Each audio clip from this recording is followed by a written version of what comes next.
think it's time for you to move back. Try to keep up. Hey.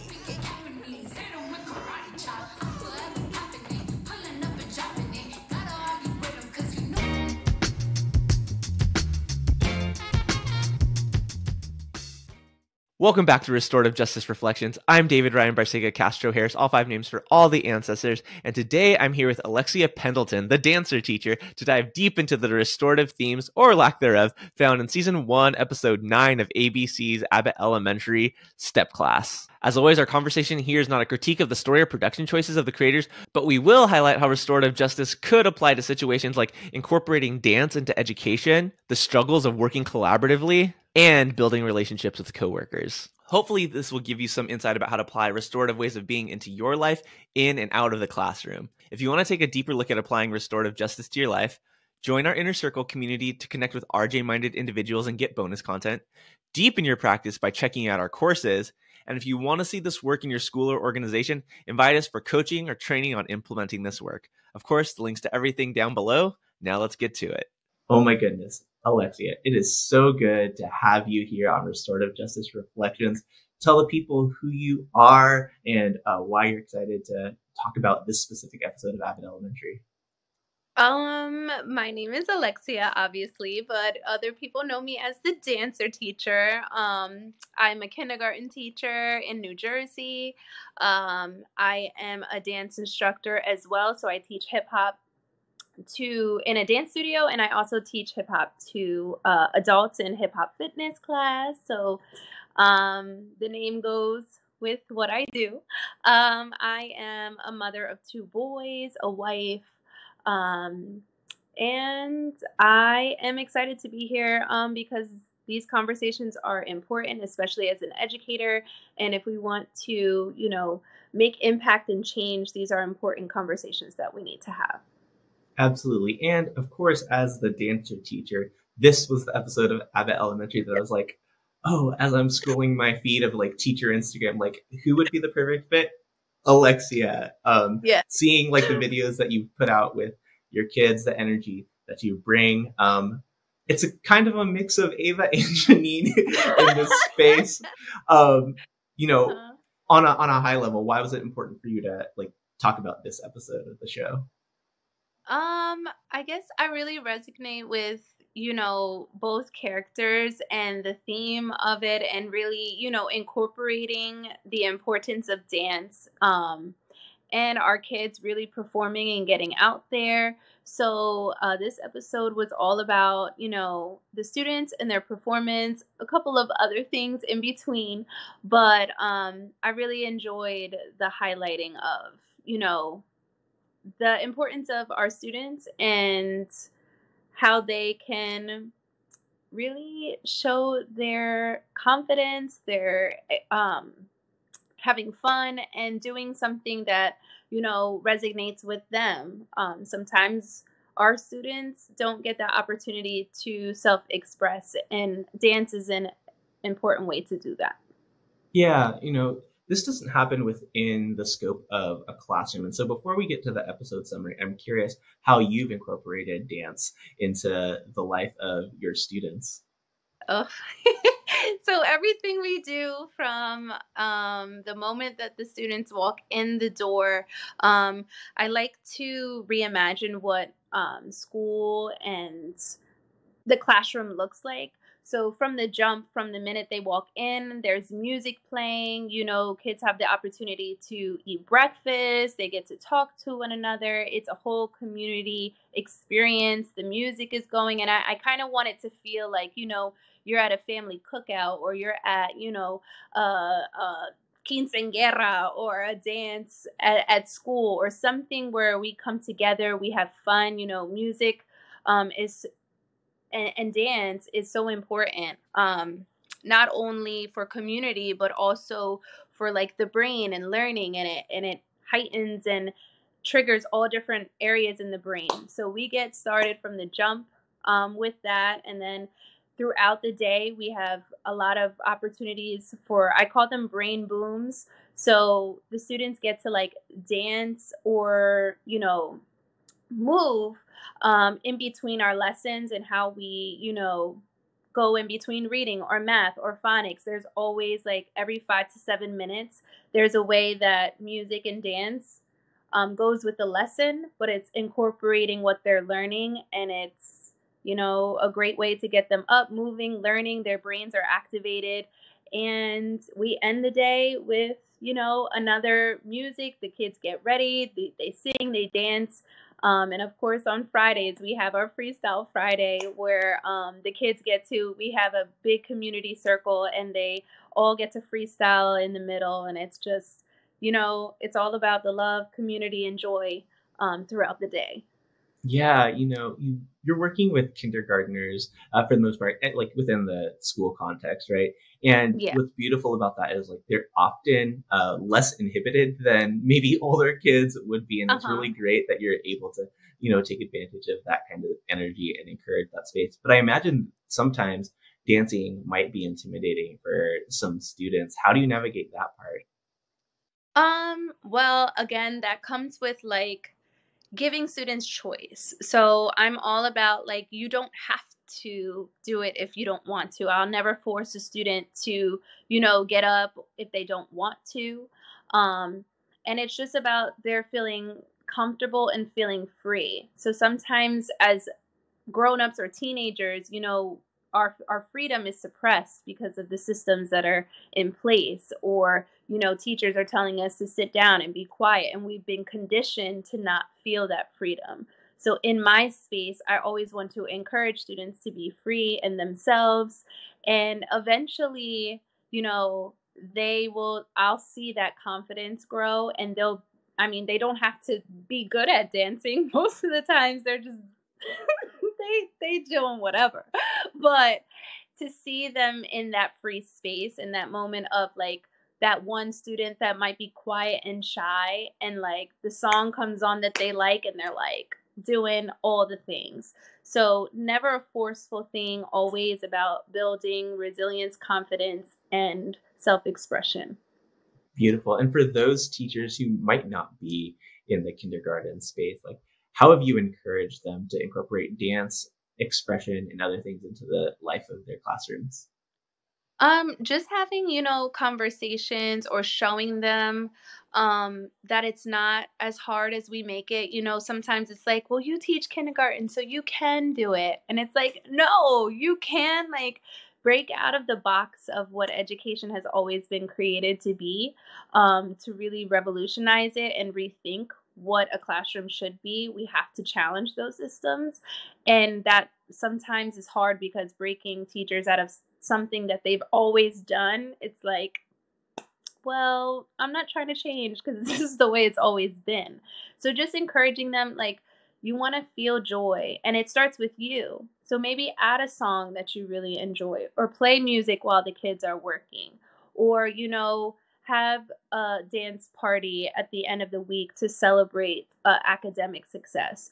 So with the older kids, you know, and I teach hip hop to up to high school, outside of school, and it's a difference in the dynamic from like starting with my youngest to the high schoolers who are like, I'm gonna go home and lay down on the couch and hide. Like it's crazy to see when it changes from like confident, proud, and then now you're navigating like who you are as a person in the world because you're getting older and more cognizant of everything.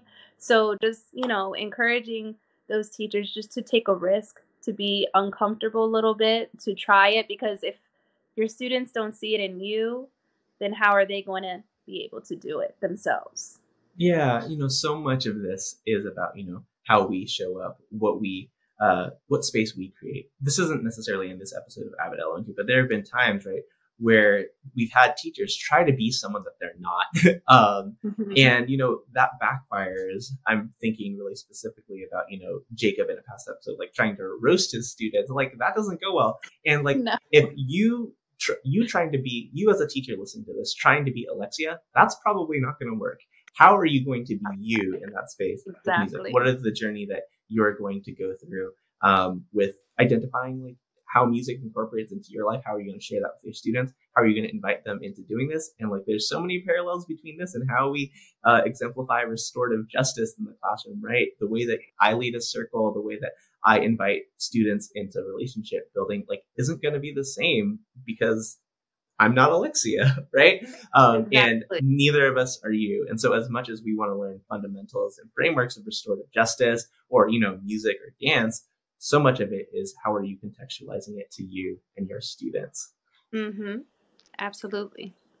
With all of that said, let's get into this episode of Abbott Elementary and graciously taking this summary from Wikipedia.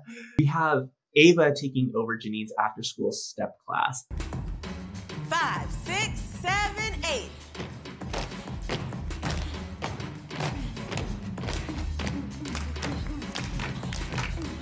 Okay, cut. That's enough of that. What's the problem? This royalty-free music is whack and these moves are tired. Where'd you get this routine from, Barney? The Big Book of Step. I'm gonna assume that's Barney. How did you manage to make stepping dorky? Somebody put on some good music. Like Cardi? Great minds. Let's move this to the floor. We're gonna need some room.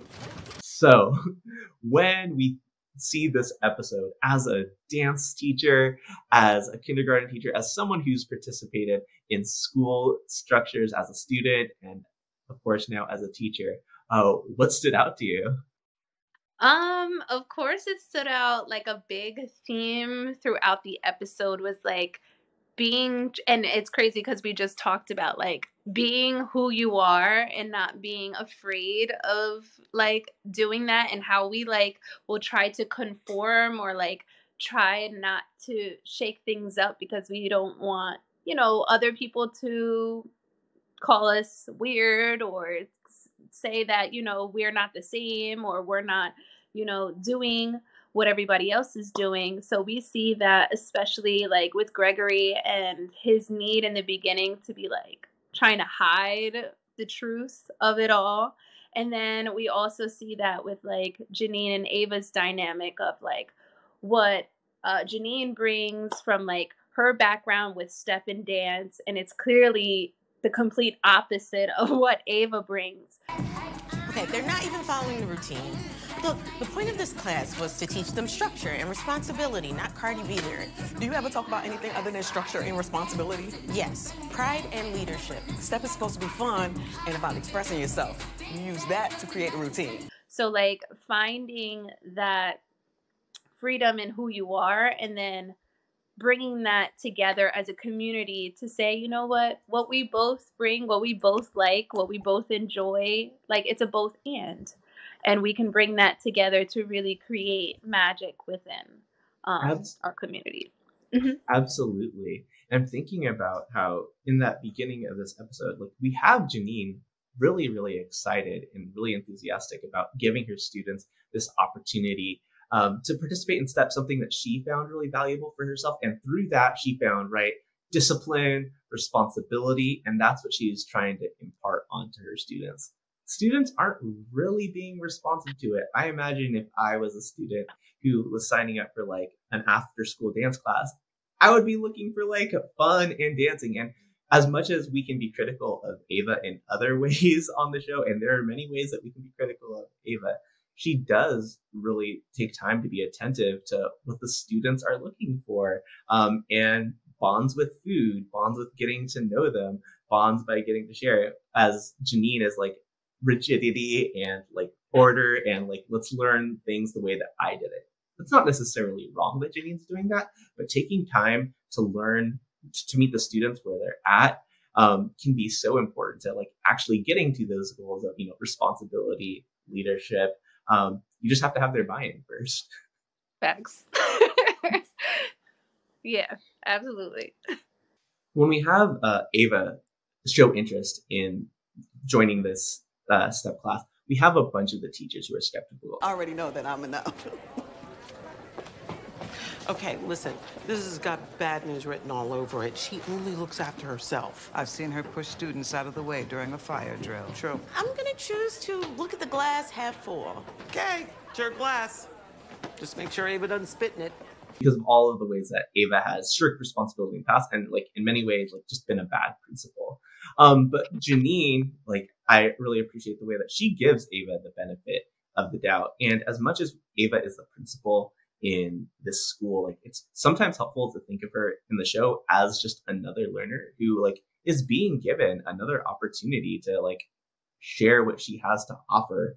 As you've worked within the realm of school, like you have had principals and other colleagues who like might not be like the most skilled or like the most equipped to do the thing it is that they're doing, or it might even be a student. But when we have those opportunities to let them shine in the spaces where they can, like it unlocks something beautiful. Can you think of any examples of unlocking a moment like that with a student or a colleague?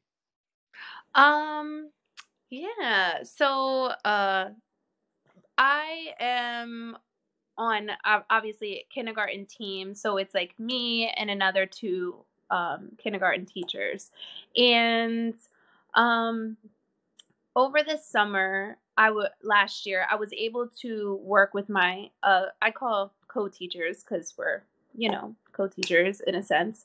We had the opportunity to work with each other during summer school, and teachers don't really have the opportunity to like watch each other or grow and learn from each other. And she was having some issues with like maybe like creating classroom culture and community, and really developing that first before kind of like the dynamic before she was able to teach, because you need that structure, you need that community, and you need that culture to be built before our kids actually learn. So during this time, we were really able to grow closer in our relationship. And then we were able to like learn from each other, and she was able to watch me do some lessons. And sometimes, like we said in the beginning, sometimes it can be like, oh, well, I can't be you, and like you do all this stuff and I can never do that. And I think sometimes like, I don't want you to be me. I want you to be you, but also bringing the things that are culturally responsive and building that community with your kids and what it can look like. But you can't know what it looks like if you never see it. So we were able to really work together to team teach. She was able to see how like I did my lessons and how I transitioned into things. And then she realized and recognized, what, it's not like there's some things that I am able to incorporate, that I want to incorporate. And there's some things that I'm going to put my style onto. So she was able to do some of those things. Like I have a DJ of the day for my classes. My class is all themed around hip hop.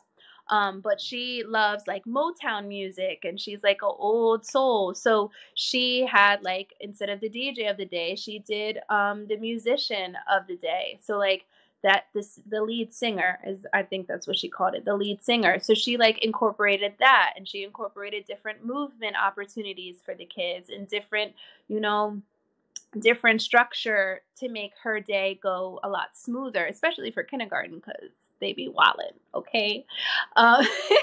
So seeing that growth in her and that opportunity to really connect and build and then grow our relationship, and then kind of weed out some of that, like, I guess some people will call it like intimidation, and it's not me trying to be intimidating. It's just who I am and my purpose. Like I'm confident in what I do. But that was really like an open for us to grow together and for herself, and to like really create that like, yo, I'm proud. Like you doing some good things. Like, and to see that growth from her this year in her classroom was really, really amazing.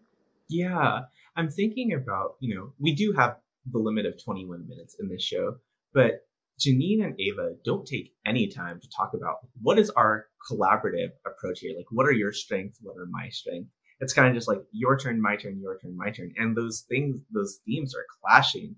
And what would it have been like if they had stopped and had a conversation like, these are my strengths, these are your strengths. How can we incorporate those in mix? I don't want to like let it pass without acknowledging that teachers do have a limited amount of time to observe each other, to collaborate.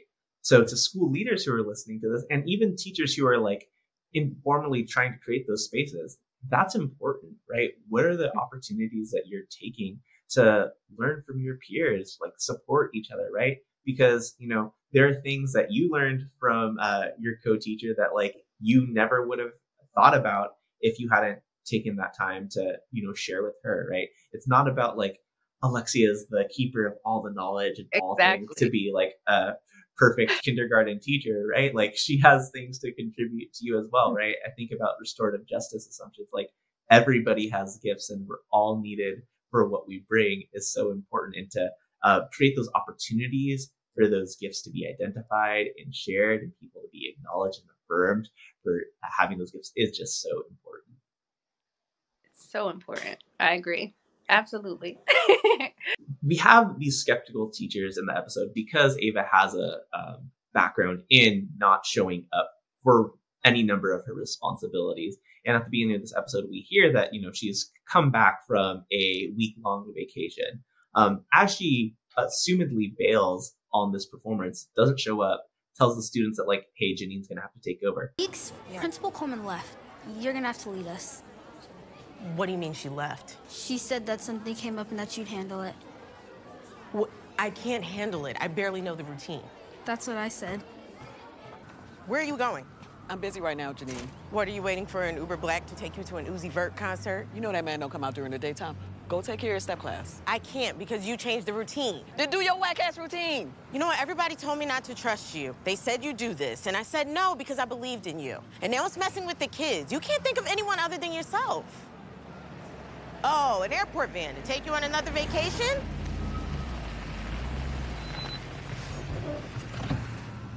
Baby, Did you have to bring her here? she had an episode. We couldn't calm her down and figured it would help her to see your face. I'm here now, Grandma. Whenever people are behaving in a way that is not in line with your expectations, right, or causing harm, right, there is generally a reason. Might not be a reason that you agree with, right, but there is a reason that people are acting out. As you saw this play out, what came up for you? Because, Ava hasn't been the most upstanding character in this series.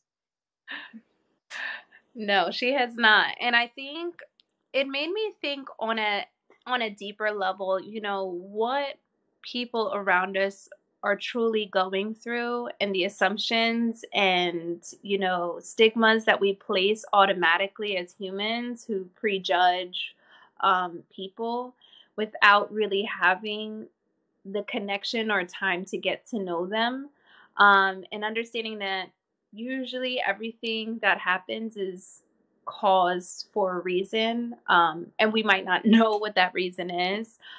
So it's just, sticking close to humanity and seeing people and having communication with them to understand that, they're not alone and that it's okay to, speak up and speak out about what you're going through so people can, get to know you and be more empathetic to situations.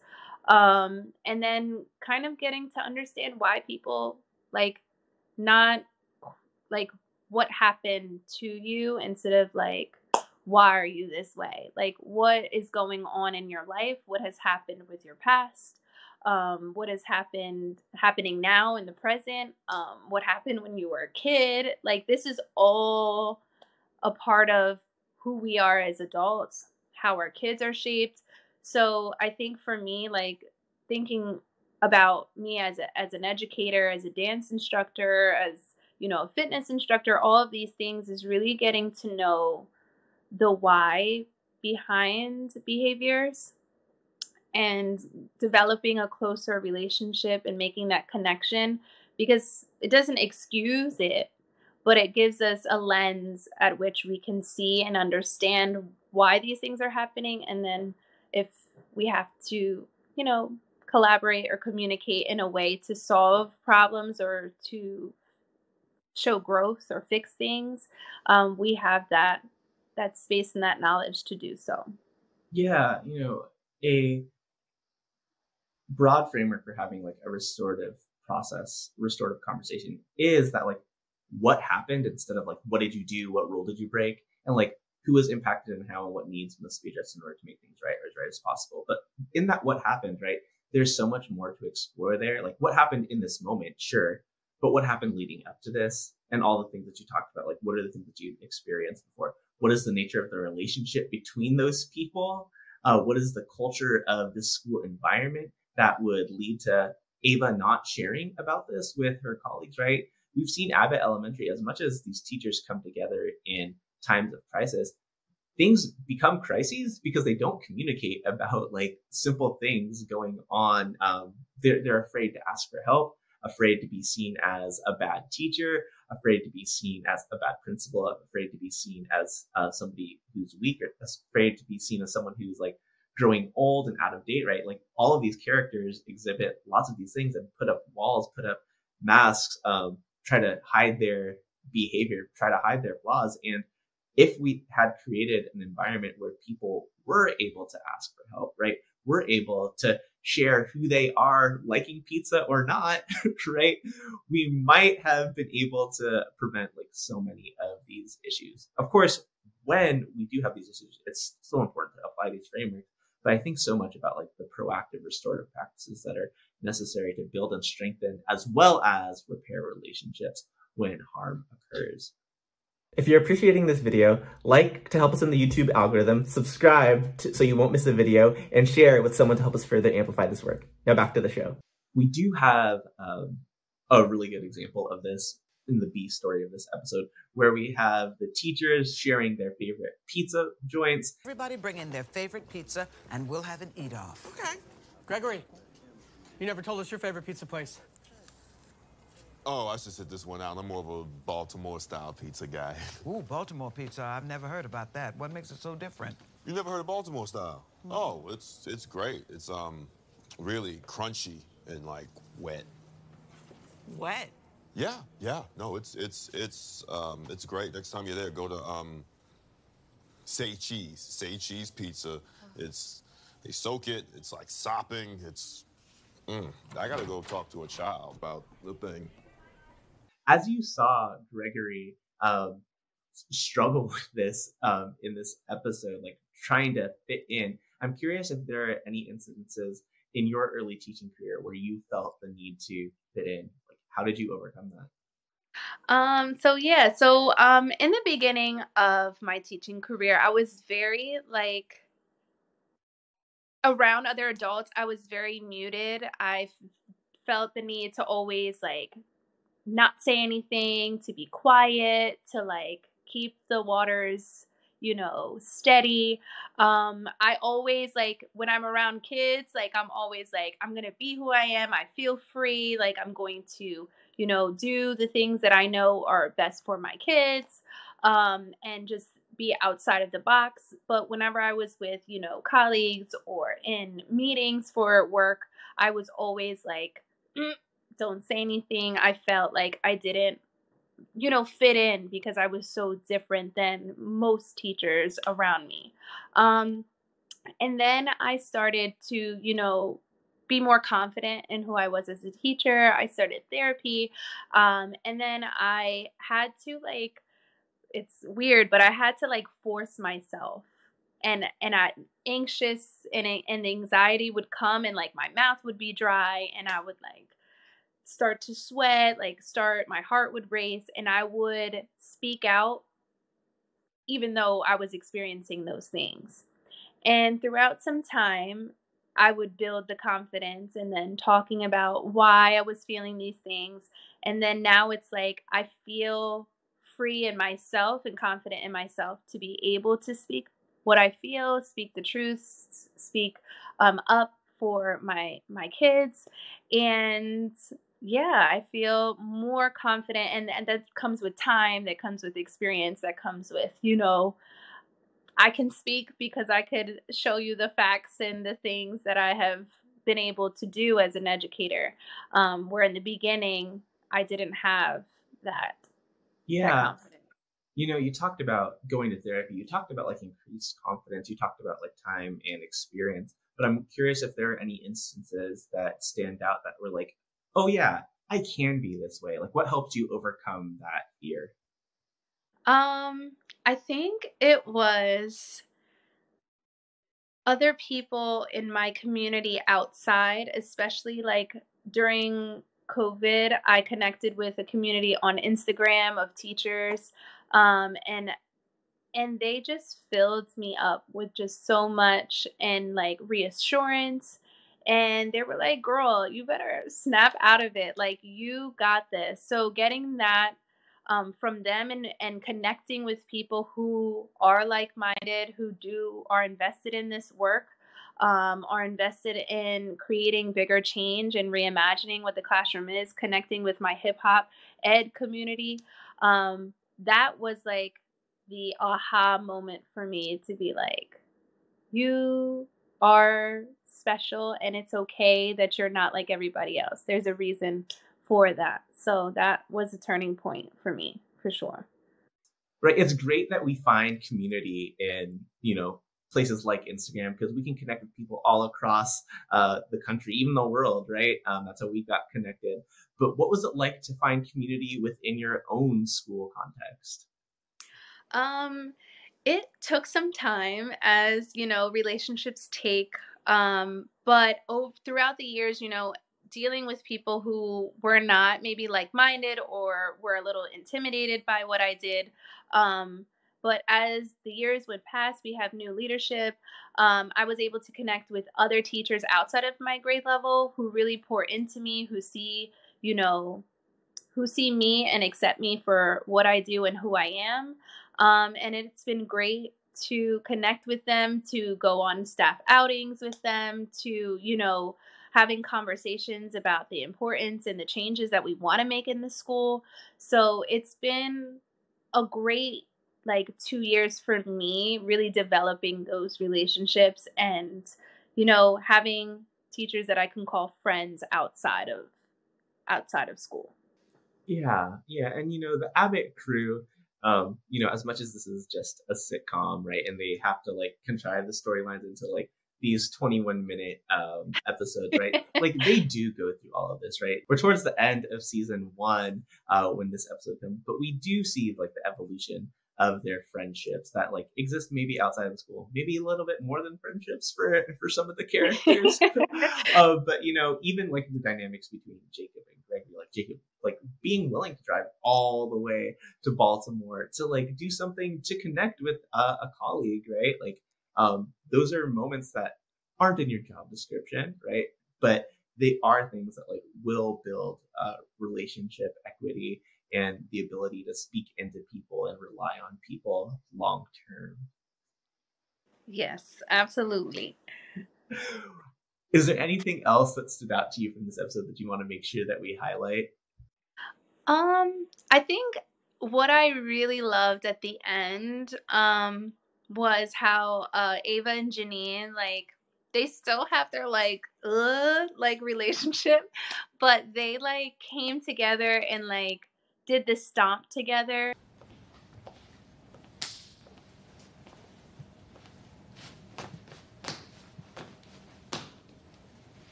And it was affirming of we can still come together with our differences, and if we're able to create change, and just see them have that moment of joy and love, and yo, we did a good job.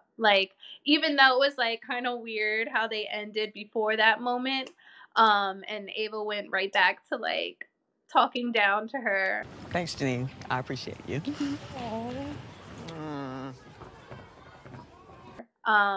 It was still that moment of if we could all just come together and see that success. So I thought that was a really great way to close out, the episode, how they came together. Yeah, it's it's really funny. Within the context of a sitcom, you can't have too much character growth, right?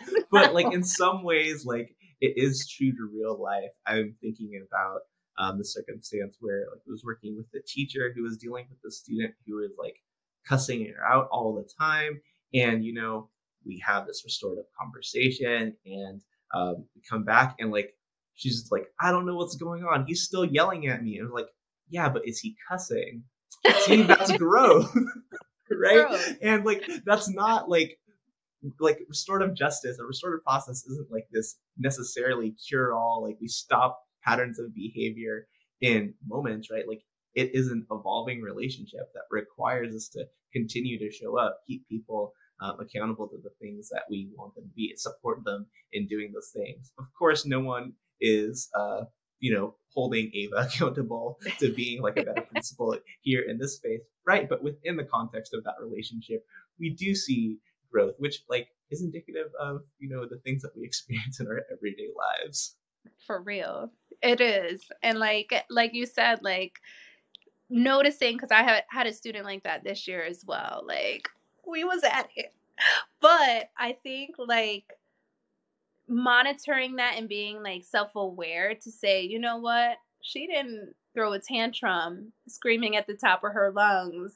And then we move to, she's able to like self regulate, and like when she was feeling a strong feeling or feeling disappointment, like she was able to go to our calm down spot and like get herself together, and like building upon that. Was it perfect? No, but like you said, like in restorative practices, we have to understand that it's a process and it's going to take time and space and getting more aware with yourself so that you can model that to especially children.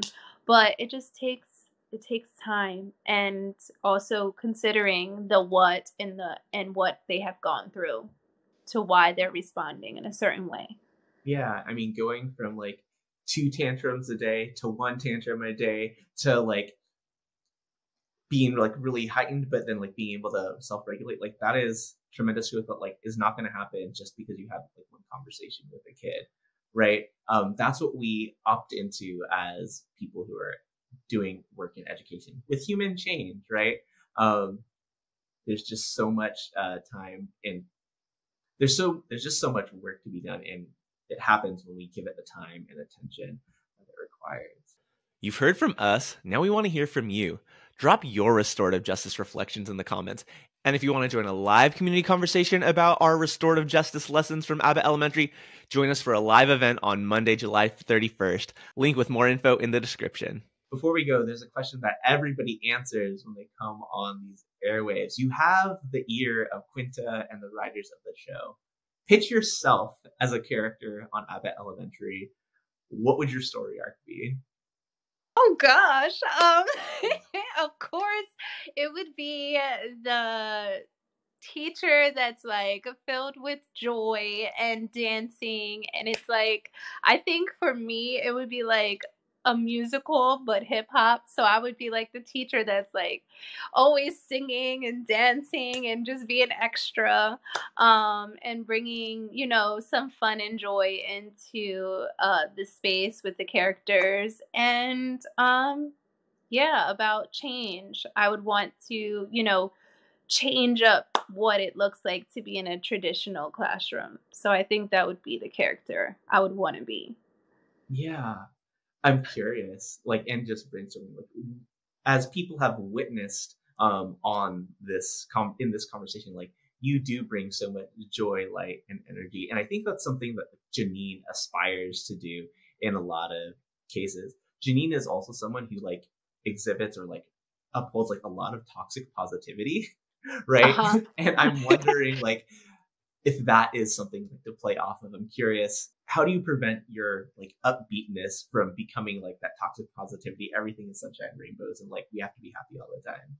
Oh yeah. So and I think the difference with me is there is a realness and an ability for me to have learned how to communicate when things are not okay, to say, you know what, this is trash. Like, to be able to be open and honest and have those conversations. Like, everything is not sunshines and rainbows, because it wouldn't be normal if it was that way. So I think being able to just reflect on that and like bringing in the different ways that when we are having a hard moment, and we have a lot of those in kindergarten, how I like address it with the kids. And I'm very like honest. We have those, restorative circles where we do have conversations and we do talk about it and we do get real and we do like,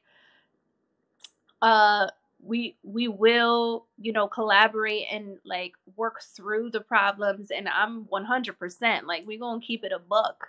But I think, that realness also comes with love, because love and joy also requires accountability. So I think I would be real and raw, but watch my presentation of how I communicate those things. So like you said in the beginning, it's a mix of Ava and Janine morphed. It would be the two together. That would be me. Beautiful. So from your mouth to Quinta and the writer's ears, tag them all, folks. Let's make this happen. Beautiful. Well, Alexia, thank you so much for sharing your wisdom, your experiences, your stories, your reflections. How can people support you and your work in the ways that you want to be supported? You could just give me a follow, give me positive vibes. You could follow me on all platforms on The Dancer Teacher. And yeah, we can connect. I love meeting new people. I love learning stories and learning from people all over the world. So yeah, let's connect. Again, thank you so much. We'll be back very, very soon with the next episode of Restorative Justice Reflections, thinking about Abbott Elementary's episode 10, Open House. But until then, take care, y'all.